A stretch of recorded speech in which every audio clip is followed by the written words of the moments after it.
ছেলে তার শ্বশুর বাড়িতে বেড়াইয়া আসছে। আওয়ার পরে মা বলতাছে, বাবা তুমি শ্বশুর বাড়ি কি দিয়ে খেয়ে এসেছো? তখন মাকে বলে ছেলে যে, মা তুমি তো মুরগি রান্না করলে, মাত্র আমাকে 2 টুকরা দাও। দেখো আমি আমার শ্বশুর বাড়িতে বেড়াইতে গেছি, আমার শাশুড়ি শ্বশুর আমাকে ভালো যত্ন রাখছে।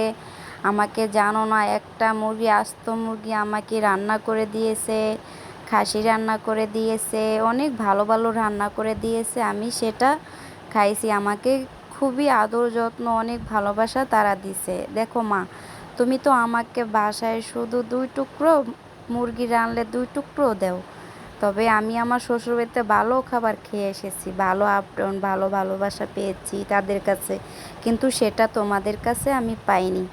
তখন তার মা বলে, যাও বাবা তুমি বোমাকে নিয়ে আবার 1 মাস থেকে আসো তাদের বাড়িতে। তবে ছেলে বলছে, আচ্ছা ঠিক আছে মা, আমি আবার চলে যাই আমার শাশুড়ির বাসা। আমি 1 মাস না, আমি বছরও থাকতে পারবো, তবে সেরা আমাকে খুবই ভালো জানবে। তারপর তার মা বলতেছে, যাও বাবা তুমি 1 মাস বোমাকে নিয়ে থেকে আসো। তখন ছেলে নিয়ে গেল তার বউকে। নেওয়ার পরে শাশুড়ি বলতেছে, আচ্ছা বাবা তুমি এসেছো আবার, আচ্ছা থাকো সমস্যা নাই। তখন দেখে রাতের বেলা তার শ্বশুরকে শাশুড়ি বলতাছে, দেখো কেমন বেহাইয়া জামাই। এই যে তখন হলো বেড়াইয়া গেল, আবার চলে আসছে, জানি না কবে যায়। তারপর শ্বশুরে বলতাছে, দেখো সমস্যা নাই, আমাদের তো গরুর খামার আছে, তবে গরুর ঘাস কাটা লাগে, কত কাজ করা লাগে, জামাইকে দিয়ে সেটা করাইও।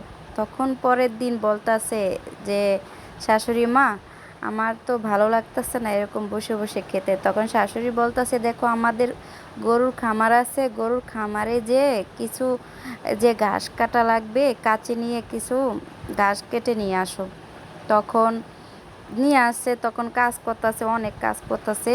তারপর আল্লাহ মনে মনে ভাবতেছে, দেখো আমার মা তো সেটা কখনো করে নাই। তারপরে চুপে চুপে দেখতেছে যে শ্বশুরের সাথে সে অনেক কথা বলতেছে, অনেক বদনাম করতেছে, যে কেমন জামাই, এই যাবৎ গেল বেড়াইয়া আবার চলে আসছে, আবার আমাদের ঘাড়ে ঘাড়ে বসে বসে খাইতে আছে, কেমন বেহায়া জামাই দেখো। তারপর শাশুড়ি তো শ্বশুর কাছে এসব কথা বলতেছে, জামাই তো চুপে চাপে শুনতে আছে কথাগুলো, যে আমার শ্বশুর আর শাশুড়ি কি বলতাছে। দেখো আমার মা তো কখনো এটা বলবে না যে আমার সন্তান আমার কাছে পড়ে আছে, খাইতাছে, বেশি বেশি খায়, কিন্তু আমার মা তো এটা কখনো বলবো না।